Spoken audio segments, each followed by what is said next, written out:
ఏర్పాట్లు చేస్తాం. దాంట్లో ఎటువంటి సందేహం లేదు. నర్సన్నపేటలో ఓటరు రమణమూర్తి గారికి ఓటేయాలంటే ఒకే ఒక మాటలో ఏం చెప్తారు అసలు? 2014 నుంచి 15 వరకు 19 వరకు నేను మీకు అందుబాటులో ఉన్నాను, మీ సమస్యలపైన స్పందించాను అనే విశ్వాసం ఉన్నా.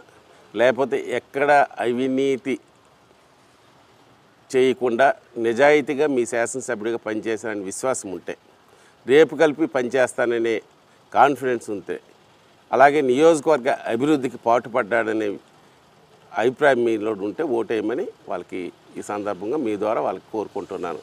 కారణం ఏంటంటే ఈవేళ జరిగే అవినీతి మీ అందరికీ తెలుసు, ప్రజలందరికీ తెలుసు.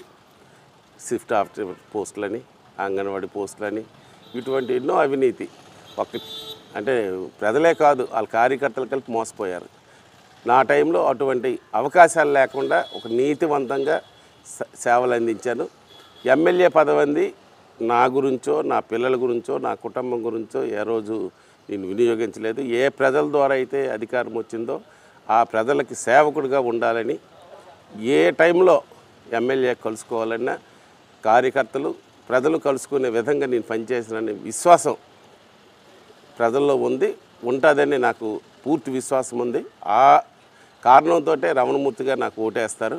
అలాగే నియోజకవర్గ అభివృద్ధిలో కలిపి నాకు ఇచ్చిన మీ సమయాన్ని ఎక్కడా వేస్ట్ చేయకుండా సుమారు 12 నుంచి 1300 కోట్లు నిధులు తెచ్చి నియోజకవర్గ అభివృద్ధికి కృషి చేశాను. మళ్ళా నాకు అవకాశం ఇస్తే ఏవైతే ఇంకా మడపాం ఎత్తిపోతల పథకం ఉందో అది కానీ, కామేశ్వరపేట లుకలాం ప్రాంతాలు చివరి భూములకు నీరు అందలేదో దానికి కలిపి ఎత్తిపోతల పథకాలు కానీ ఇవన్నీ మంజూరు చేసి ఈ నర్సన్నపేట పట్టణాన్ని కలిపి ఆ రాజుల చెరువు ముఖ్యమంత్రిగా జగన్మోహన్ రెడ్డి ఇచ్చిన హామీ కలిపి నెరవేరలేదు.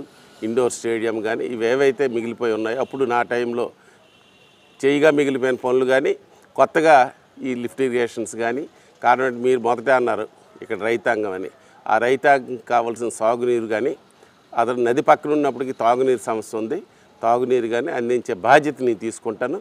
స్వచ్ఛమైన పరిపాలన అందించడానికి పూర్తి స్థాయిలో నేను నిబద్ధతతో పనిచేస్తాను. అవినీతి మాట ఏంటి, అక్రమాల సంగతి ఏంటి?